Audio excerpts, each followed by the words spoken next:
Hello, and welcome to Tortoises Thinking. Welcome, thank you for joining us on this slightly wet and windy Tuesday. I hope you're all having a nice recess / half term, however you describe it. Today we are going to be talking about the selectorate and how MPs are chosen. I think given the news that's been happening over the last few days, we are going to really focus on that rather than the money side of things. And we might come back to that for another thinking at a later date.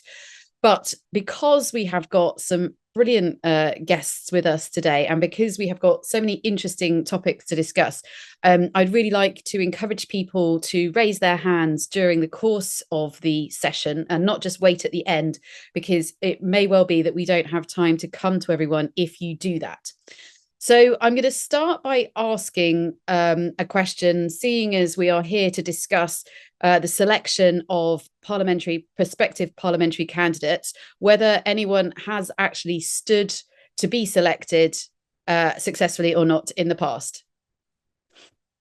And if people can kind of show us by raising a hand, that would be great. Or put in the chat box. Well, I know some of our guests have, even if no one else who is watching has. So, well, let's just turn to our guests for now then.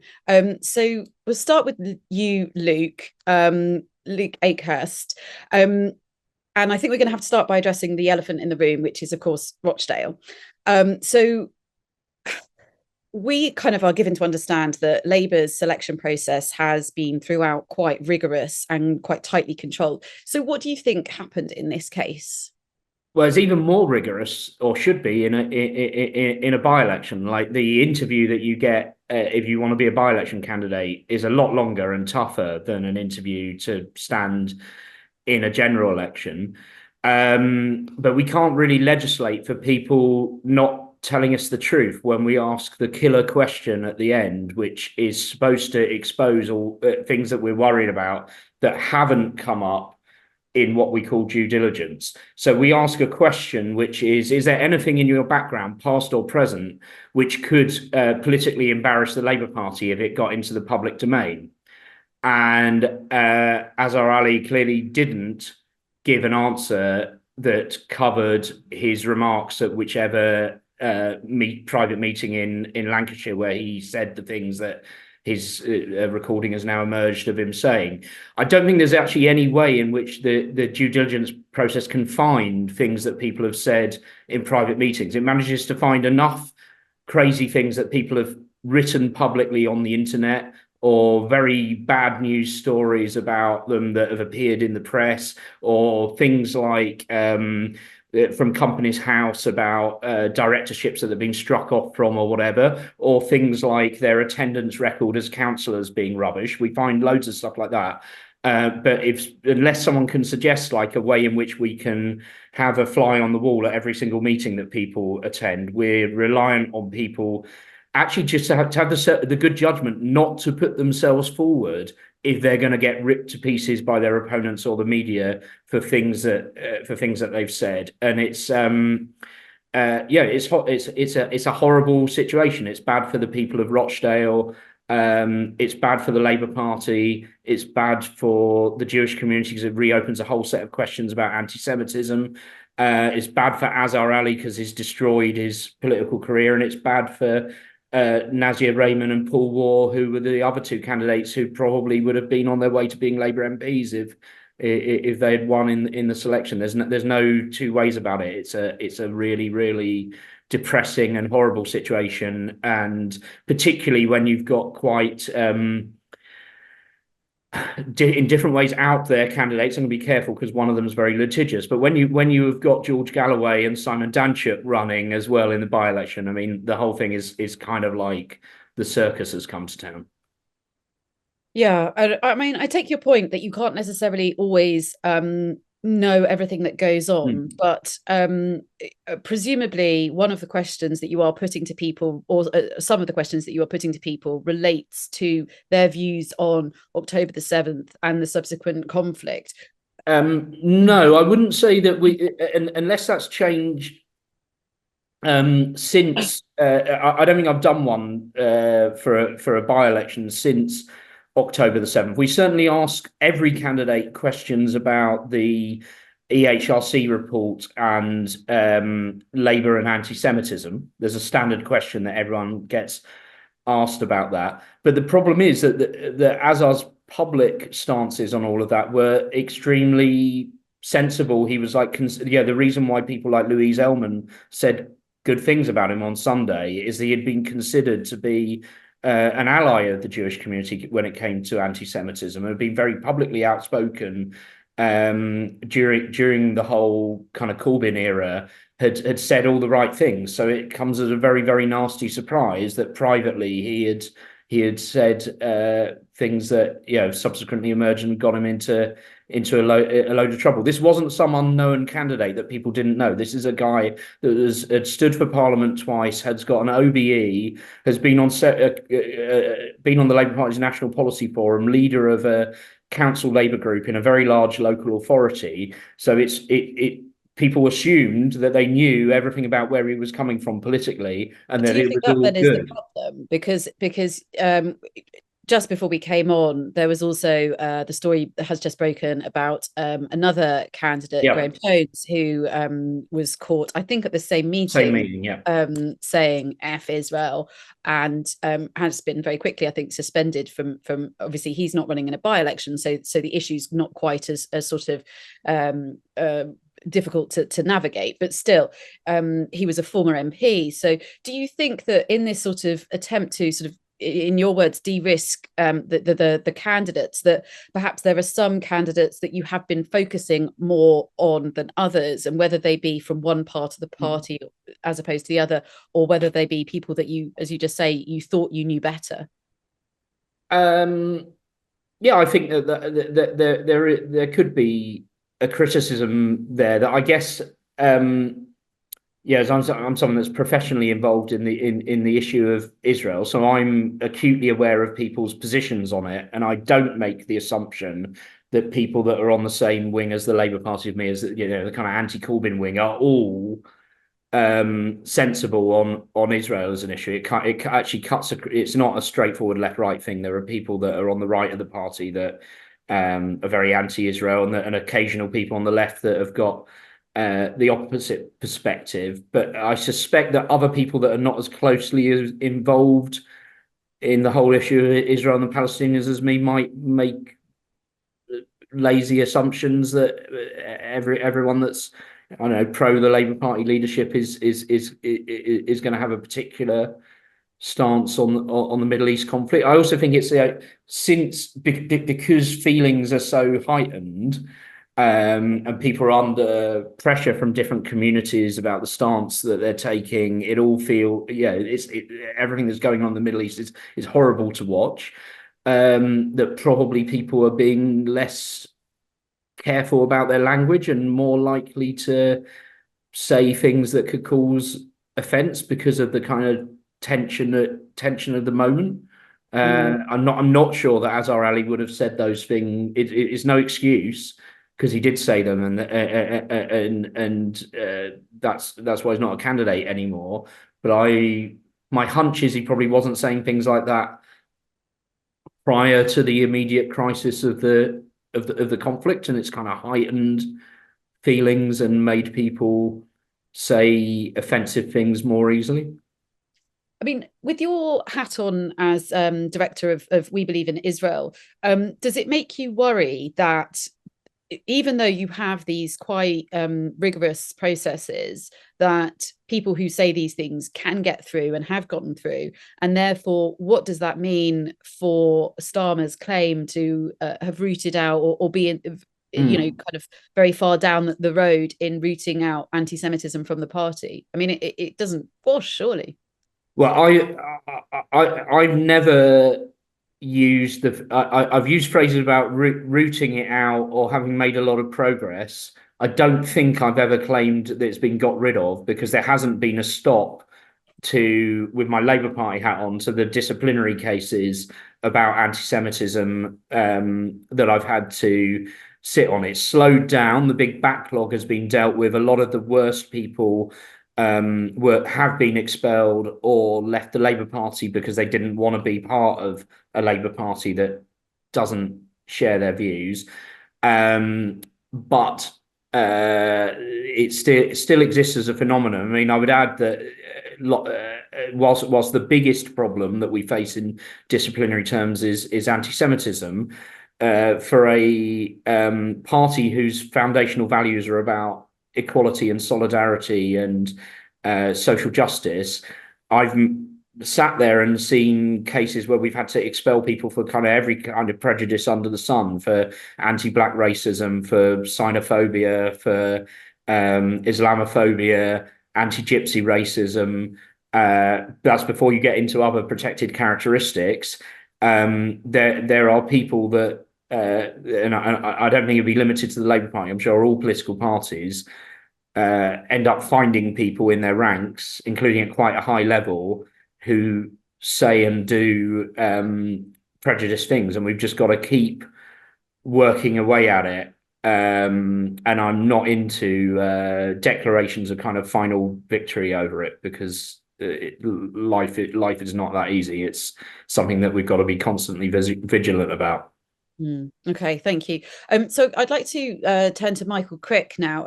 Obviously, I'm sure many of our viewers will know Michael extremely well from his time at Channel 4 News. And more recently, you've been scouring the country for your work on Tomorrow's MPs. When Luke says that he doesn't necessarily think that the process was necessarily different for right or left, that he doesn't sort of look more for anti-Semitism within, according to where people lie on the party. Do you believe that? You've been quite critical, I think, of the restrictions around some of the Labour left candidates. Yeah, I think that a lot of this, so-called due diligence process, which Luke has been involved in many seats, has been very partisan, and that the left, they pick their nose, they're off, they're purged. Whereas the same doesn't happen with the right. And there have been some absurdly trivial reasons given for candidates on the left to be excluded from long lists and short lists. And indeed, Luke himself has admitted that there is a political element in that they want people who are going to be loyal to a Labour government and not going to rebel and all of that. But there is a feeling amongst many in the party on the left that the whole process is unfair, stacked against them. There's only about sort of 6 or 7 candidates that you can say are on the left. Actually, one of them's likely to, will be standing in the likely Blackpool South by-election, although he probably won't thank me for saying this. Time and again, this has happened, that a blind eye has turned to people who are, in the centre of the party or on the right of the party. And the due diligence process, I mean, I accept what Luke says about how, we can't do anything if people lie to us, but there have been deep flaws in the process. I mean, there were 2 candidates actually selected on the same day, I think at the end of 2022, who both had to be got rid of within a matter of about a month. One in Rother Valley, one in Bolsover. Although the Bolsover one is complicated because he then sued the Times for saying things about him, and one is libel action. But the due diligence process is not very effective.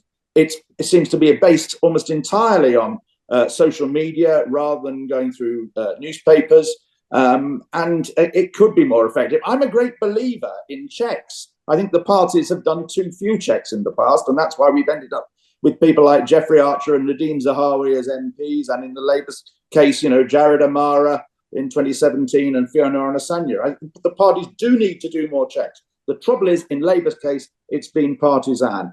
And Azhar Ali was was regarded as on the right of the party and favoured by the Northwest Regional Office, although there were tensions between the Northwest, I believe, and the national headquarters there, who probably would have preferred Paul War. So that is the problem. There has been a lot of partisanship in the process, a lot of regional offices, and the Northwest is a good example. East Midlands is another. London is another. Scotland certainly have been to the fore in making sure that long lists are basically fixed to ensure that there are going to be very few left-wingers, very few potential rebels in the House of Commons on the Labour benches.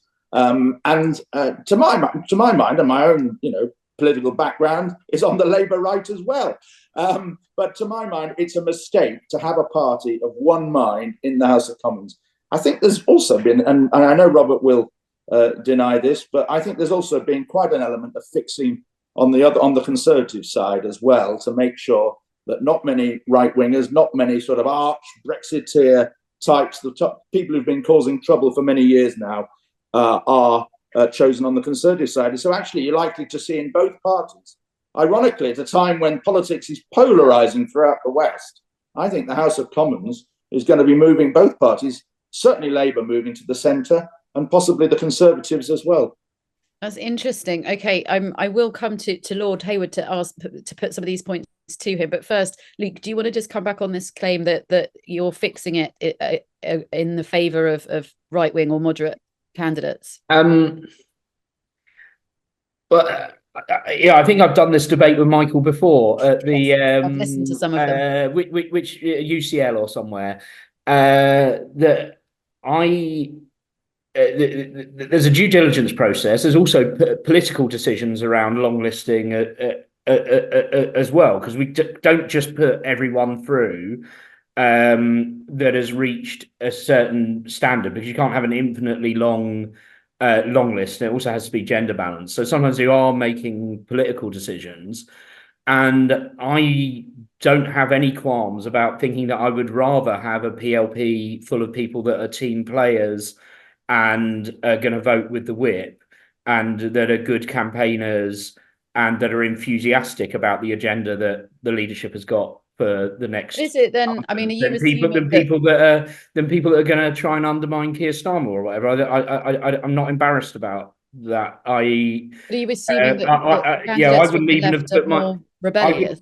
I wouldn't have put myself forward for selection while Corbyn was leader, because they wouldn't have allowed me anywhere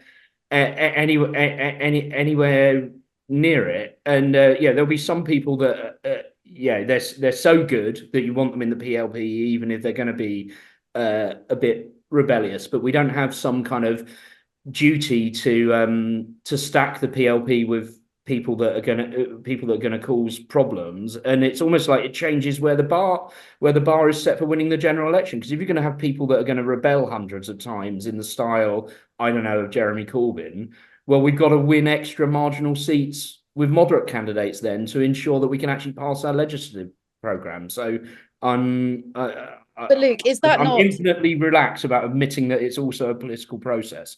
Is that not the due diligence bit, but the wider long listing?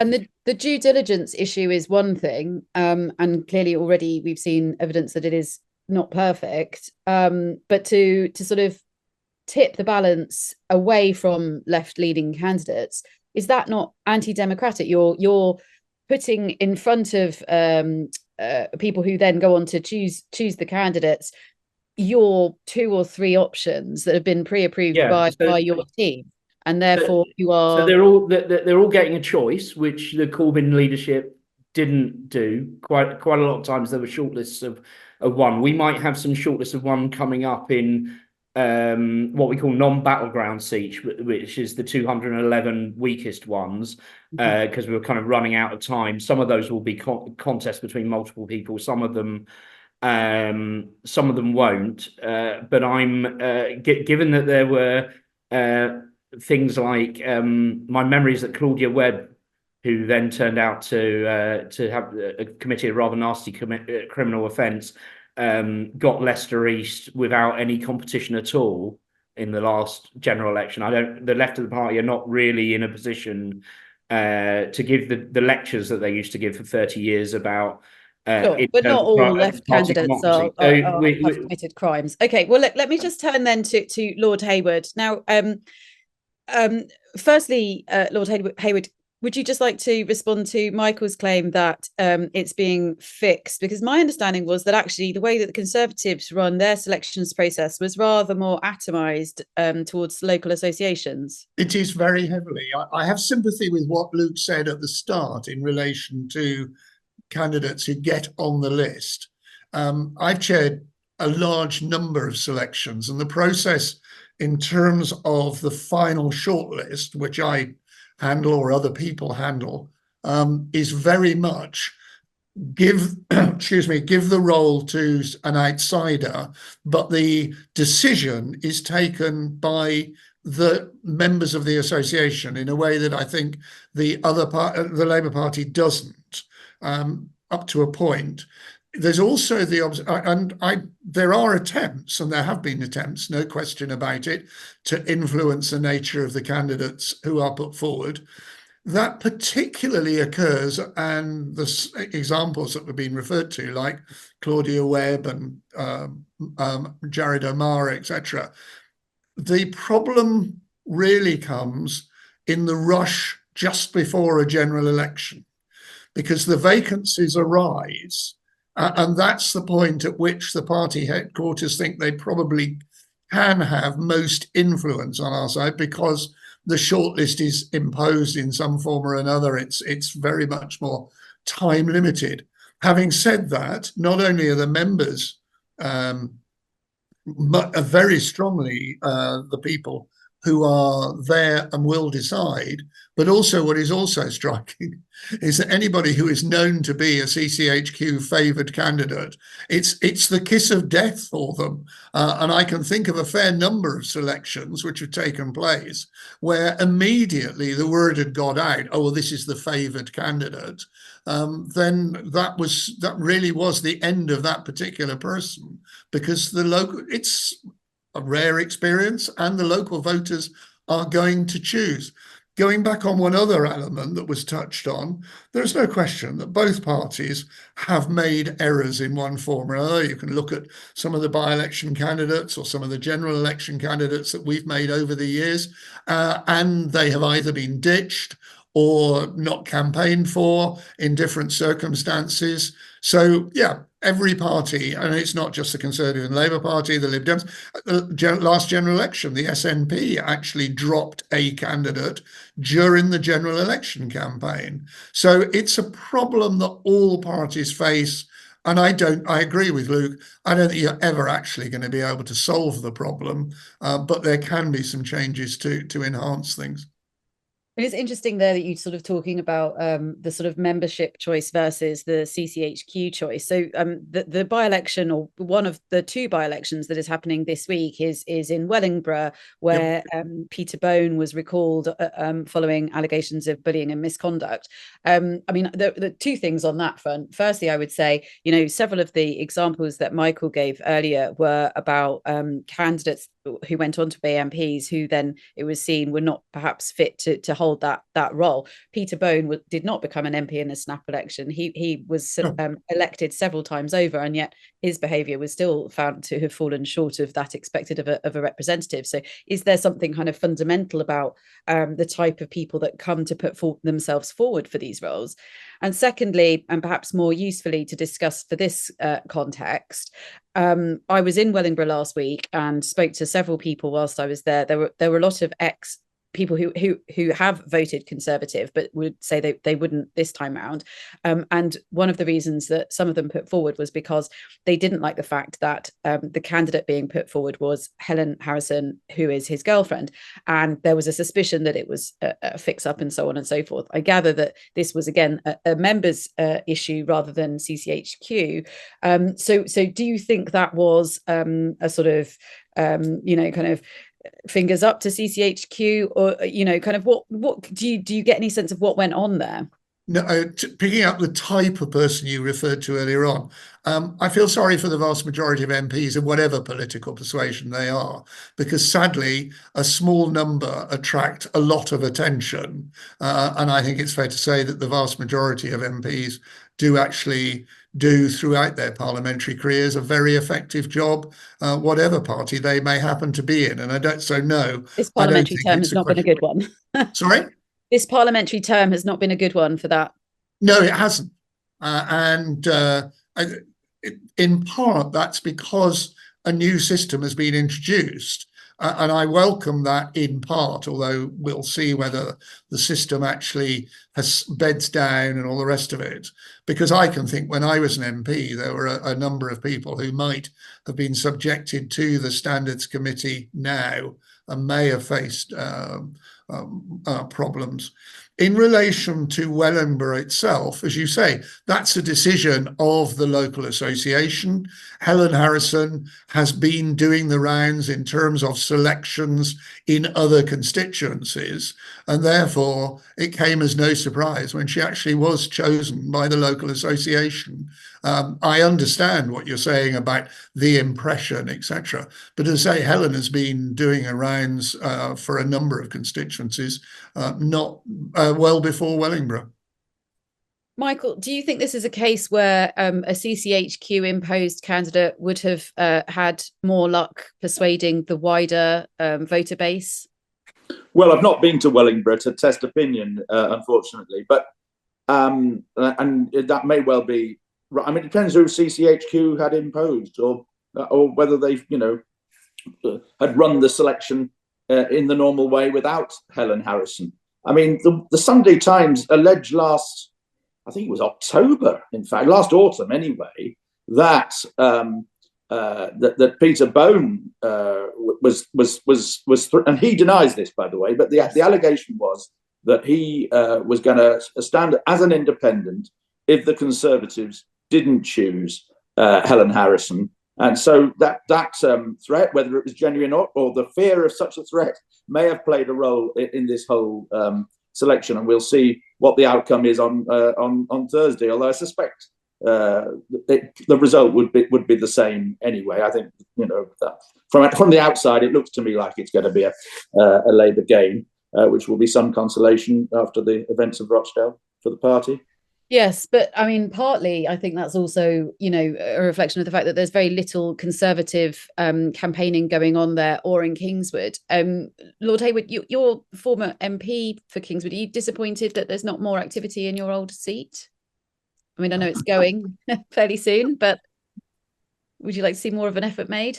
No, I was there on Saturday, and I was there with about 30 people. So, I'm not sure that I'd necessarily agree with that as an observation. There were MPs, party workers. The impression, sadly, that I was left was that having lost in 1992, time takes its toll, and I didn't recognise many of the people that were there, and a lot of them were very young, active campaigners from within the city, within and around the city of Bristol. So, it's a question of people's judgment. But the one I've been to, quite definitely, as I say, there was a great crowd of people out there on Saturday.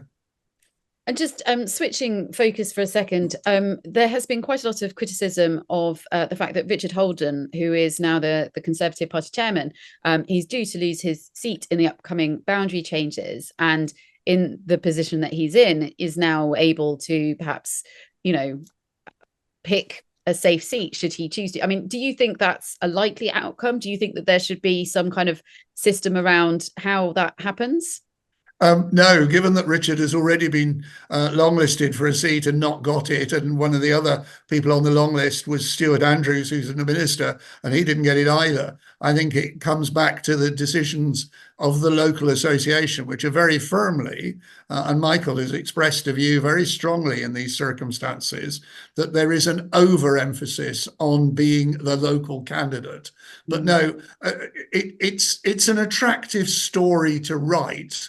But I think if you ask Richard and anybody who's not associated with Richard, it ain't easy getting selected, particularly under current circumstances, because both major parties are concentrating on choosing local candidates in a way that certainly over the years that I've been involved in the Tory party and the last decade in terms of selections, the mood goes through different phases. We must have businessmen, we must have SPADs.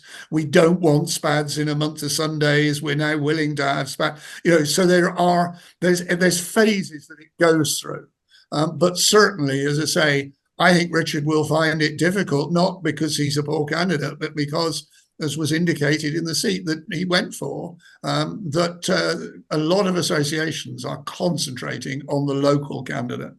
Interesting. Well, maybe tell that to some of your Conservative colleagues in the Commons who have been grumbling about it to me.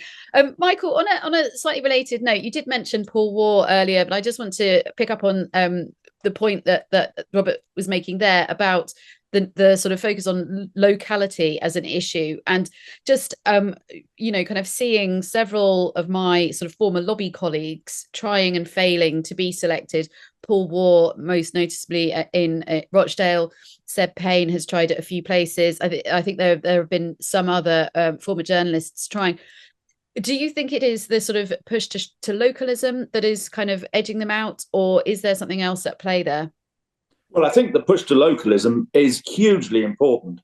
I mean, in nearly every selection that I look at, and I look at all the ones that are for winnable seats, you'll go down the shortlist. You think, who's going to win here? Who's got the strongest local credentials or can make out that they have?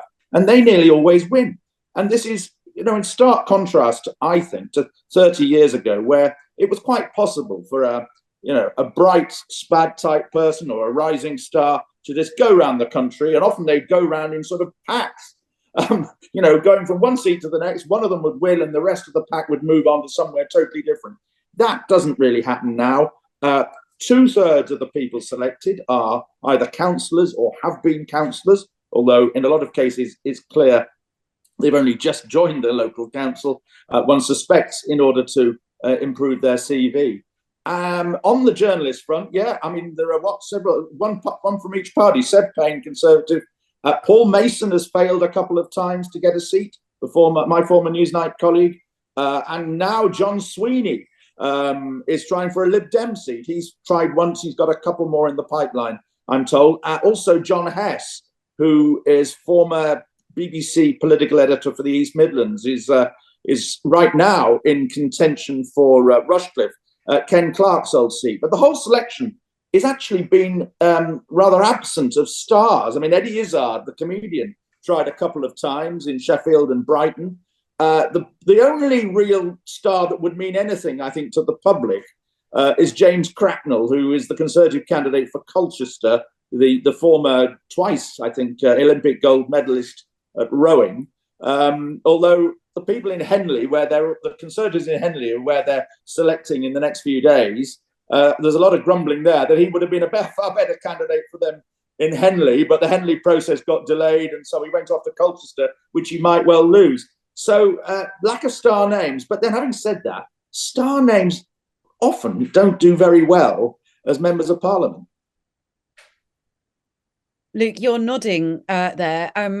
I will ask you for your thoughts on that, but also there are a few questions that have just popped up in the chat box room that are specifically to you. So firstly is from Change user _ PC name. So thanks for that, Change user. Which is asking, why is it that the interview process is more rigorous for by-elections than it is for general elections? And secondly, from Alfie Cairns, what does Luke make of the perceived double standards as to why some left-leaning Labour MPs have been suspended / had the whip removed for comments in relation to Israel / Gaza, whereas other candidates who have done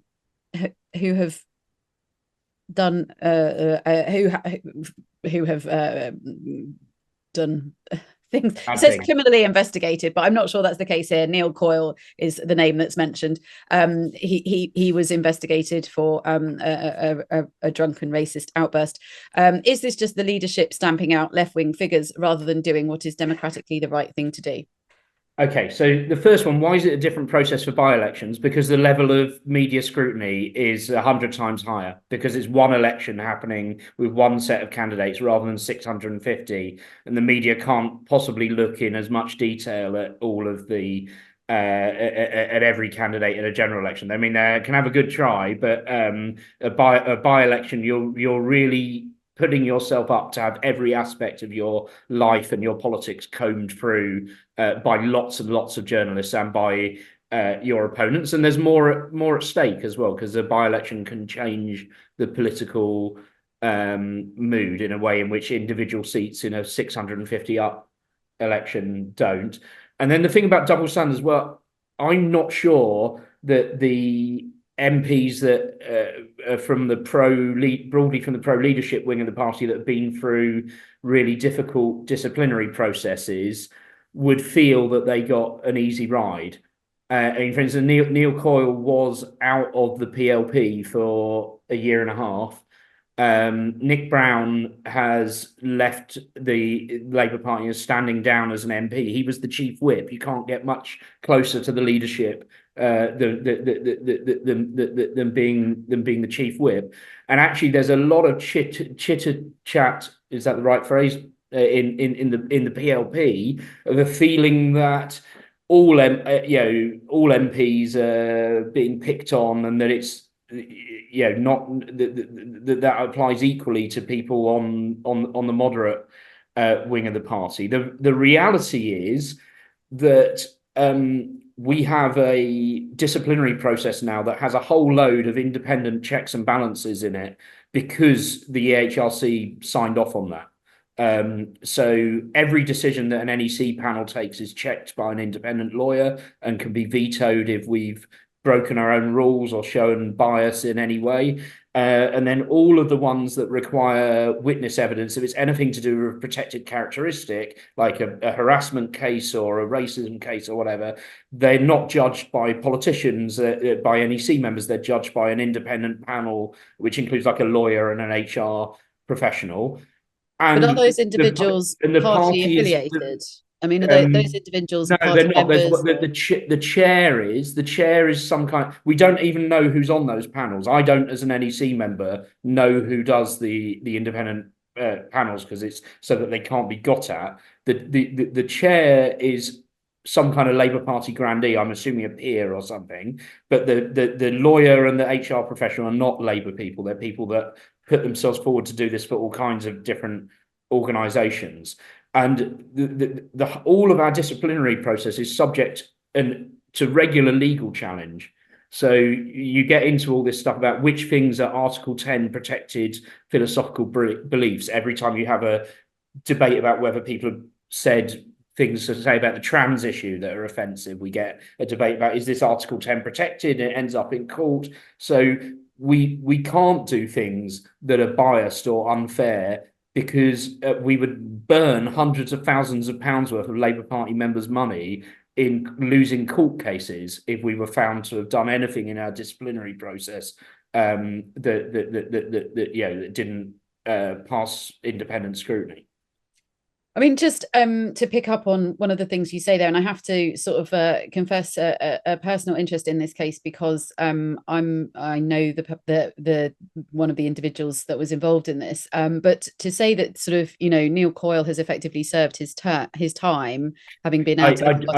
Sorry, I didn't intend to say that, but no. I'm just curious as to whether there is a sort of period of service, kind of out of Labour, and then people will have been deemed to have sort of done their time and come back.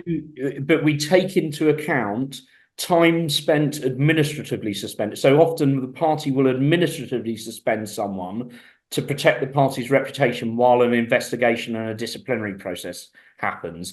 If that person is then found to have broken the rules, and we get to what you could call sentencing, we would take into account the amount of time they'd spent administratively suspended when we decided whether we were going to punitively suspend them. We might say this person has already been stopped from doing all their Labour Party activities for a year or 2 years or whatever. We were only ever going to punish them with a 2-year suspension. They've already served it. Similar to the courts. And then some things, people will do something that breaks our rules, but they don't necessarily end up with a sentence that is punitive. It can end up with a formal warning or a reminder of conduct, just because the judgment is that is what the courts would decide is proportional. And then so on that basis, then, could you see a world in which Azhar Ali comes back, stands for you in a future general election? There's a big difference between coming back into membership and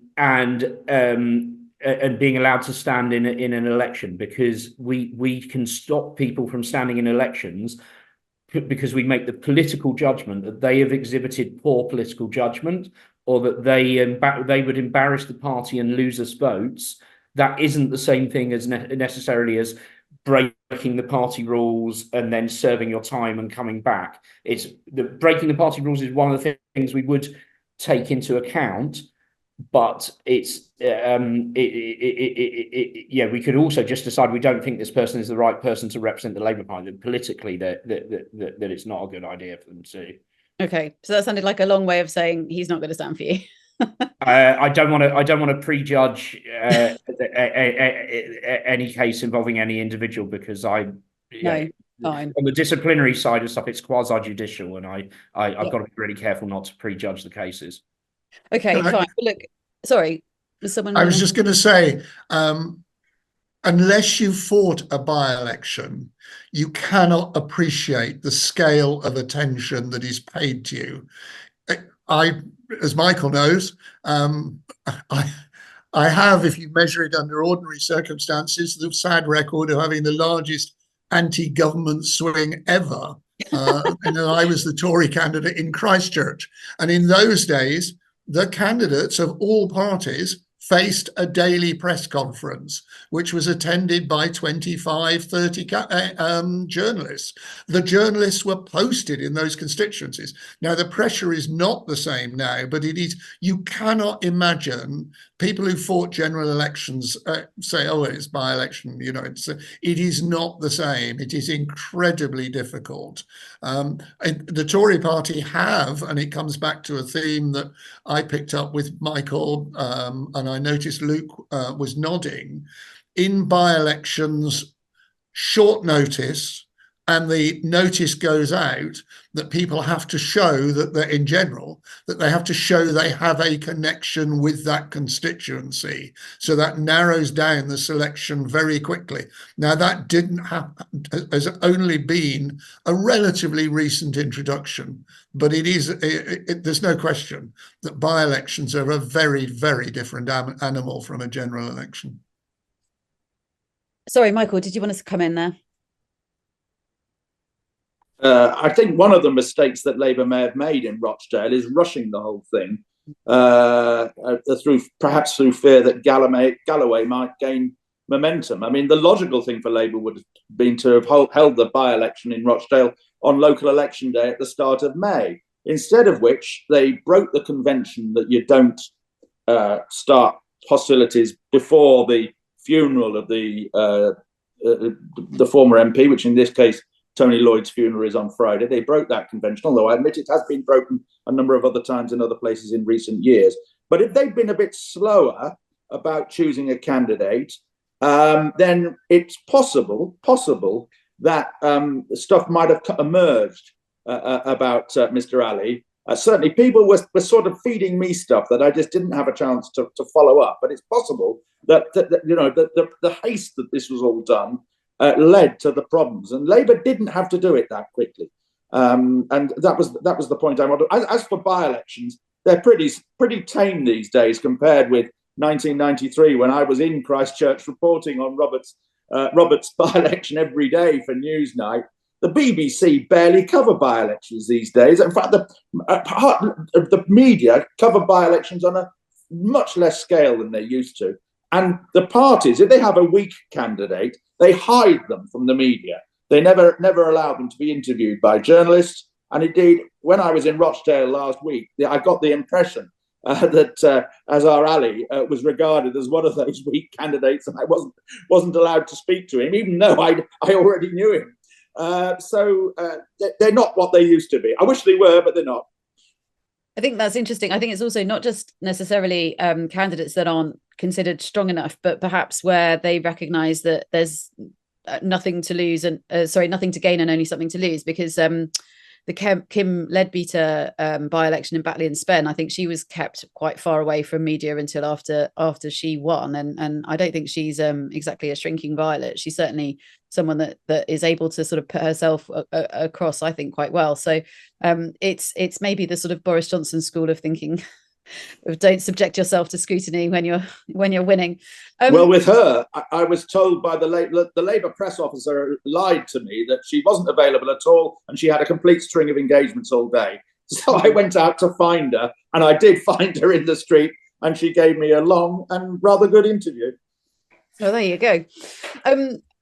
So one of the points that I think, Michael, you might have also raised, I'm not sure if this is you or someone else, but is that there are sort of a large number of candidates coming forward from Labour specifically, but presumably also the same is true of the Conservatives, with links to existing MPs and either ministers or shadow ministers. So sort of Wes Streeting seems to be linked to a few people, and there are sort of others as well. To what extent do you think the kind of future party is being shaped by the kind of, not just the kind of party strategists and organisers, but the active politicians?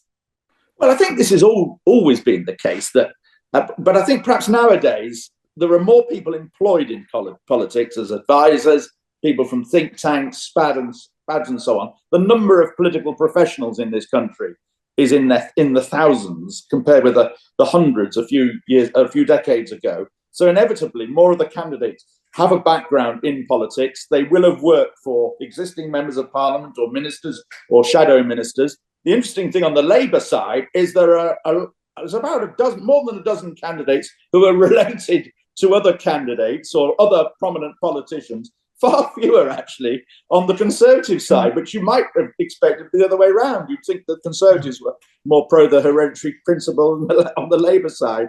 And one of the most interesting developments. Nepo babies. Sorry? Labour Nepo babies. Yeah, actually, one of the most interesting things of the candidates this time, the figures on women and ethnic minorities and are all pretty good, actually. I mean, the Conservatives are having a bit more problems on women than Labour. But what's fascinated me is that a member of the Labour NEC announced at a meeting about a fortnight ago, an LGBT plus meeting, Labour one, that I think he said about a quarter of the Labour candidates chosen so far are of LGBT plus backgrounds, which is astonishing, 25%, which is way ahead of the population. And I also see the same trend in the Conservative Party, although less pronounced, and it's difficult here to pin down names and as to, you just don't know what people's sexuality is. But I do get a distinct impression that a lot of on the Conservative side as well, there are a lot of people who are gay and bisexual and lesbian and so on. And this is I think perhaps in the next House of Commons, if Labour gets a significant majority, you could have more than 100 members of Parliament who are of LGBT backgrounds. And which, of course, is probably higher than the population, although we don't know what that is. And that is an amazing development. If you think that, the first gay MP was openly gay MP anyway, was Maureen Colquhoun in the lesbian in the 1970s, and then Chris Smith in the 1980s. It's a development that's gone on quietly and that people haven't commented on. I mean, Robert may have interesting views on this. As a gay man himself and a former chairman of Stonewall. Robert, yes. do you want to respond? I was just going to say I am actually pleased by the progress that's being made by all parties, and that includes Lib Dems and also particularly the Scottish Nationalists, for example. Very striking. I am going to make a distinctly party political point here, and that is one of the interesting things that strikes me is that if you are from an ethnic minority, it's actually easier in the Conservative Party to get selected in essentially white constituencies.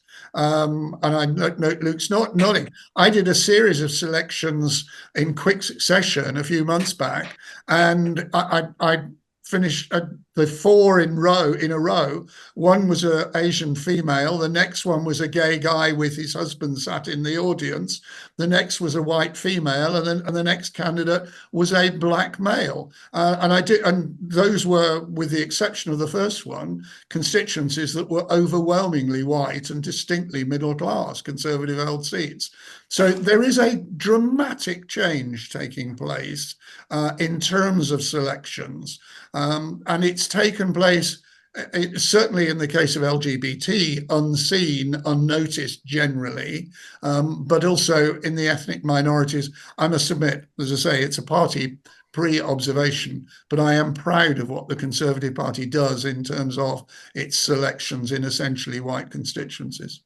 I mean, on that, there are a couple of gay. There's a gay MP who, in fact, a shadow minister who voiced the view that the party was selecting too many gay people, and that a similar view has been expressed to me by a gay candidate who's not an MP yet. I mean, it is an interesting issue. That you're absolutely right on the ethnic minority side. You've got people like Nuz Ghani representing, I think, a seat that is 98% white, whereas nearly all the Labour ethnic minority MPs represent seats where the ethnic minority population is higher than the national average. In other words, that Labour doesn't select ethnic minority MPs in strongly white seats, like South Wales or most of the Northeast. It very much ghettoizes, I think, its ethnic minority MPs, which I think is a mistake. And I think there's a sort of attitude in Labour, perhaps, that, oh, well, the ethnic minority population in this seat, as in Rochdale, is above average. Therefore, we should have an ethnic minority MP, even though white people are the majority. So I think that there are questions to ask about Labour on that. In the case of your party, Robert, I don't think you've got hardly any ethnic minority MPs for seats that are above average. I think Sajid Javid in Bromsgrove may be an exception. But of course, the Conservatives don't have many ethnic seats where the ethnic minority is above the national average. Sorry, I hope I've made my point. Yes, you have. No, that's a really interesting one. Thank you. Luke, did you want to just come back on that? I mean, do you look at the sort of ethnic makeup of a seat and choose accordingly who might be the best fit? No. We don't look at the individual seats. We constantly monitor the whole the what we're achieving at each stage of the process. So, like, what percentage of the applicants come from each different protected characteristic? We look at disability as well as the ones that have been mentioned, and then the percentage of who gets long-listed, which should be 50% on women, and short-listed, which should be 50% on women, and then who gets selected.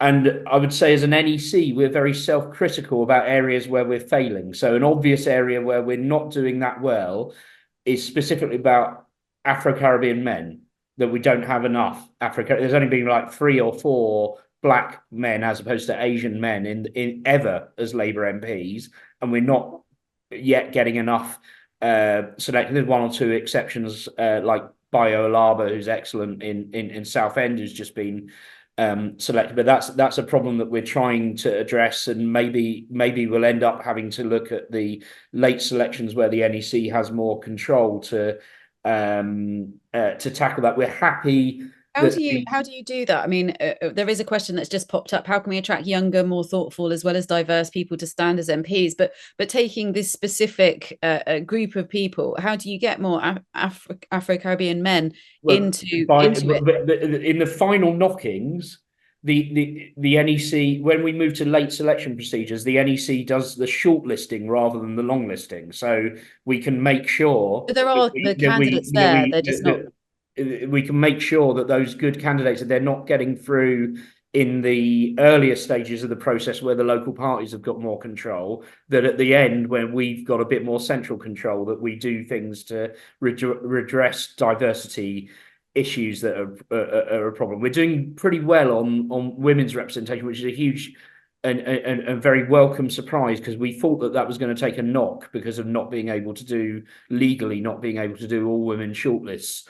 at this time. But I'd also say some of these things are dealt with by self-organisation of the groups of people. So there was a real problem of a crisis of Sikh representation in the Labour Party. A lot of people in the Sikh community at the last couple of general elections were like, Labour doesn't have enough Sikh MPs and candidates. We're fed up with Labour not representing us. And then Sikhs for Labour got very active as an organisation. Now I think there's 6 or 7 Sikh candidates in winnable seats. So it's all gone from kind of famine to feast. So these things can change even in the course of one election, but often they need allies. When you're talking about smaller communities or communities that are less politically powerful or whatever, they need people from outside the community in the party to be their allies and champion their representation. Just actually, before I turn over to Michael, I can see your hand is up. I will come to you in a second. But Luke, just one more question to you, which again, I'm going to sort of take partly from what's in the chat, but slightly twist it, if that's okay. So Robert Campbell says selection criteria. Is it chumminess, loyalty, intelligence, experience? The chumminess thing I just want to pick up on, because that kind of, again, that feeds into my question to Michael earlier about to what extent it is connections to existing MPs that kind of open doors for you. Is that a big thing? I'm not sure. I was trying to be self-critical there, thinking about how many people I would be considered to be friends that I've sat. And the answer is very, very few. And I've interviewed loads and loads of people who I'm vaguely aware of their records and stuff. But the first time I've encountered them is on a Zoom doing long listing. And the one person, so Andrew Pakes in Peterborough is the one person I do consider to be a personal friend that I could have sat on his selection, and I deliberately recused myself and said, look, I've known this guy since we were in student politics together. I really don't think anyone would think it was fair if I interviewed him, and took myself out of the process. But clearly it helps to have people that can give you that can advise you and give you tips about how to get selected.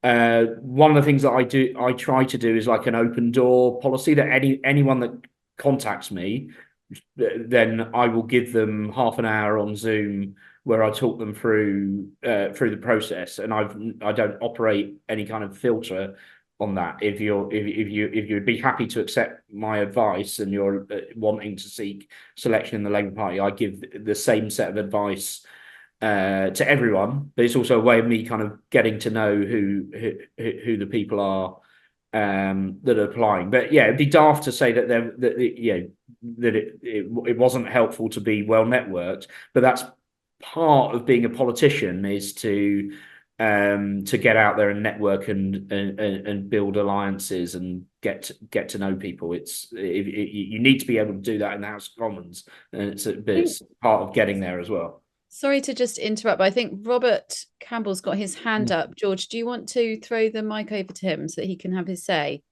The thing behind my question was, I can understand all of the implications about being a good networker, being aligned with the party values and a whole bunch of other things that support the party political mechanisms that we've got in this country. But what we've seen quite categorically, in my view, over the past few years is a dearth of intellectual rigor within many politicians on both sides of the House, who have not been able to stand up to their brief at all well, and that we chop and change. Now, the government at this particular point has had more than one transport secretary per year in the time that they've been around. Those kinds of things are just not helping us achieve anything, even when we do have people in place who've been selected. And the intellectual rigor of those people is come wildly short of what I would expect somebody who's in those kind of positions. So that's my question. How do we go about increasing the quality and the intellectual rigor of people, as well as being able to network and be political and be diplomatic in all of those other soft skills? I don't know who wants to take that first. Luke? Well, I guess part of it is we need to make the job more attractive, because you are talking about something where the hours are crazy, the lifestyle is crazy.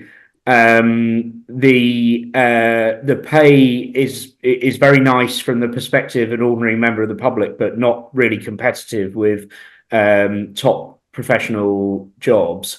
And it's so yeah, you'll get some people that are fanatically keen on public service, but then I'm not sure fanaticism is necessarily a great quality to want. And I'm not convinced that we get the best people into public life. I mean, it's the same actually at the level of councillors. One of the things I really disagreed with the Tory government doing was removing the pension scheme for councillors, which made it very people that were trying to do it full time, like being the council leader. There was a period of about 15-20 years when they got pensions, and now they don't. So why would you do that to yourself? Why would you do a really arduous job that you don't even get a pension at the end of? I know that sounds like sort of special pleading, oh please be nice to politicians, but there's lots and lots of people. I'm in my early 50s. I'm thinking lots of people that I thought were going to go full time into politics when we were of student age, who other more attractive things came along for them professionally, or they just didn't want to put themselves through all the unpleasantness that comes with it. So I think Robert's actually right that there's a bit of a crisis, that we're not necessarily getting the very best 650 people into the Commons that we could get. I totally agree. And Michael, I'm afraid because we are now overrunning, I am going to, I'm afraid I have to ignore your hand. But I just want to put one last question to all three of you, which is actually relates to this and brings us back to the start of the conversation about Rochdale. And the fact that Azhar Ali was in a room of people that he thought were his friends, his colleagues, and people that he could trust to sort of speak frankly in front of, let's leave to one side the nature of what he said. Do you think that, so the fact that someone shared a video, was recording him and shared that, and it's been used as an attack, is that the sort of thing that now is likely to further put people off? Because you always have people kind of fearing about skeletons in their closets and so on, kind of misspent youth, things like that, kind of counting against them. This seems to again be one of those things that is likely to put potentially good candidates off standing as an MP because they see just how cutthroat it is. Michael, I think you were nodding, but I don't know whether you. Yeah, I think it is exactly the sort of thing. I think it's exactly the sort of thing that's going to put people off going into politics, along with loads of other things. I think we have to, and I think what the point Robert Campbell was making about the lack of intellectual rigor, I think is absolutely right. I think that we've got to impress on local parties. You're not just choosing an MP here; you are choosing the pool of people from whom ministers are taken.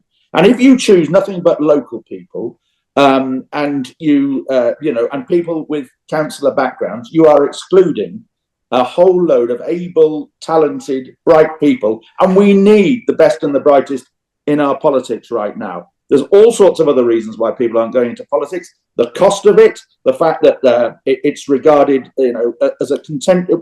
Politicians are regarded as such bad odor by the public. The family strain, the fact that employers frown on it. We need to, if we can make any reforms, we need to make it easier for people to take time off work in the same way they have to take time off jury service. That is a deterrent. A lot of people say, "Oh, don't say that I'm going for this seat. It'll cause me problems with my employer." In some cases, the employer being the state. There's all sorts of problems that are blocking really good people from going into politics, and by golly, we need them there now. I mean, Robert has just put another comment in the chat box saying there's a not insignificant number of politicians, especially women, leaving politics. And that's something that I feel very keenly, which is that, have we gone? Is it just the four of us? I said, oh, I know, it's all spotlighting. Sorry, I thought everyone was leaving. Yeah, I feel very keenly, which is about the sort of impact of death threats and so on,